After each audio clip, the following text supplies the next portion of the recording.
Bom dia, eu sou a Catarine e trago para vocês as principais notícias do mercado financeiro para hoje, segunda-feira, 17 de março. Falando um pouco sobre como foi a última semana, o último pregão, seguindo a tendência positiva do mercado externo, o Ibovespa registrou forte alta na sexta-feira, fechando aos 128.957 pontos, uma valorização de 2,64%. É o seu melhor desempenho do ano. Durante a sessão, o índice chegou a romper o patamar de 129 mil pontos, impulsionado principalmente pelo bom desempenho das ações ligadas a commodities e pelos principais bancos. No acumulado da semana, o Ibovespa avançou 3,14%, sua maior alta semanal desde 9 de agosto de 2024, quando subiu 3,78%. A disparada do índice pode ser explicada por uma combinação de fatores. No cenário externo, o otimismo veio do anúncio de novos estímulos econômicos na China, em resposta às tarifas impostas por Donald Trump, além da recuperação das bolsas de Nova York. Já no Brasil, a queda inesperada da dívida pública em janeiro e a expectativa de que o Copom possa encurtar o ciclo de cortes de juros contribuíram para o apetite ao risco. Além disso, dados do IBGE mostraram estabilidade no comércio varejista, com a variação de menos 0,1% em janeiro e avanço de 3,1% na comparação anual, reforçando esses sinais de resiliência da economia. Já no câmbio, o dólar encerrou a sessão cotado a R$ 5,74, uma queda de 0,98%, acumulando então uma desvalorização de 0,81% na semana. O movimento acompanhou essa tendência global de enfraquecimento da moeda americana, especialmente frente às divisas de mercados emergentes. Além disso, a provável entrada de fluxo estrangeiro na B3, impulsionada por essa atratividade da renda fixa brasileira e essa percepção de que os ativos locais estão descontados, também contribuiu para a queda da cotação da moeda. Já no radar corporativo, os últimos resultados trimestrais das empresas da B3 também deram uma influenciada nos preços dos ativos, como por exemplo a Magazine Luiza, que teve o seu desempenho positivo, disparando mais de 13% após aportar um lucro líquido ajustado de 139 milhões de reais no quarto trimestre de 2024, um crescimento de 37% em relação ao mesmo período de 2023, embora que ligeiramente abaixo das expectativas. Já no setor de commodities, a Petrobras e a Vale avançaram mais de 3%, impulsionadas pelo avanço do petróleo Brent e do minério de ferro, respectivamente, sendo que a CSN Mineração e a CSN também tiveram altas consecutivas, ainda refletindo os resultados trimestrais positivos. Agora, já na contramão, a Asas esteve entre as maiores perdas do dia, pressionadas pelos rumores de uma possível divisão do negócio, isso em menos de 8 meses após a fusão entre a Arezzo e a Soma. Outra queda relevante foi a da Natura, que despencou 30% após apresentar resultados que foram considerados abaixo das expectativas.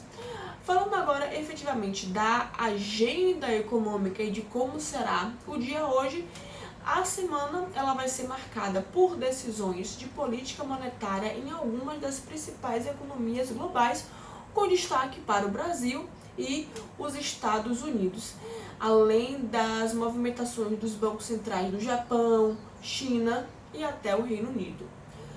Falando então do Brasil, a nossa semana começa, hoje, segunda-feira, com a divulgação do relatório Focus, que contém as projeções semanais para a economia, e também teremos o IBC-BR referente a janeiro, que funciona como uma prévia do PIB e, segundo as estimativas, deve avançar 0,3% em relação ao mês anterior, que registrou uma queda de 0,73%.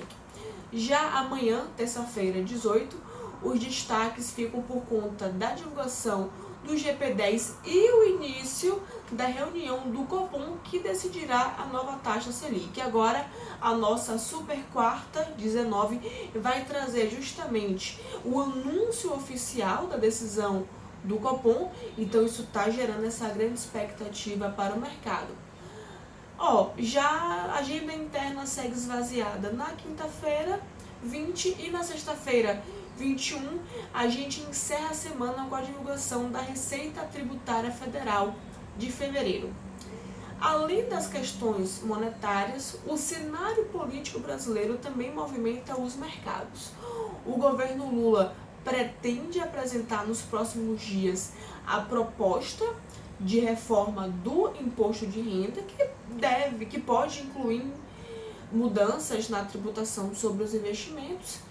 Paralelamente, o Congresso Nacional também se prepara para o início das votações do orçamento de 2025, o que deveria ter sido aprovado no ano passado, mas foi adiado devido a impasses envolvendo a liberação das emendas parlamentares. Falando agora sobre os Estados Unidos, a semana começa com indicadores bem importantes. Hoje nós teremos as vendas no varejo de fevereiro. A gente também vai ter o índice Empire State de atividade industrial e também o índice NAB de mercado imobiliário.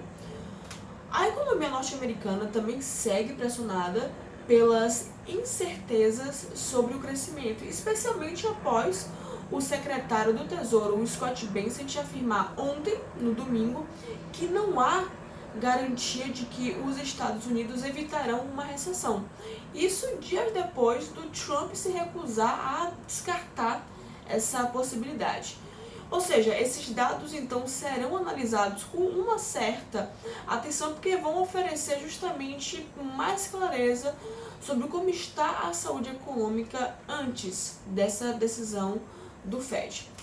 Mas, seguindo com a agenda, amanhã, 18, terça-feira, os números de produção industrial de fevereiro e as licenças de construção ganham destaque, além, claro, do início da reunião do FONC, que se segue até quarta-feira, 19, como eu já falado anteriormente, quando será anunciada justamente a decisão do FED.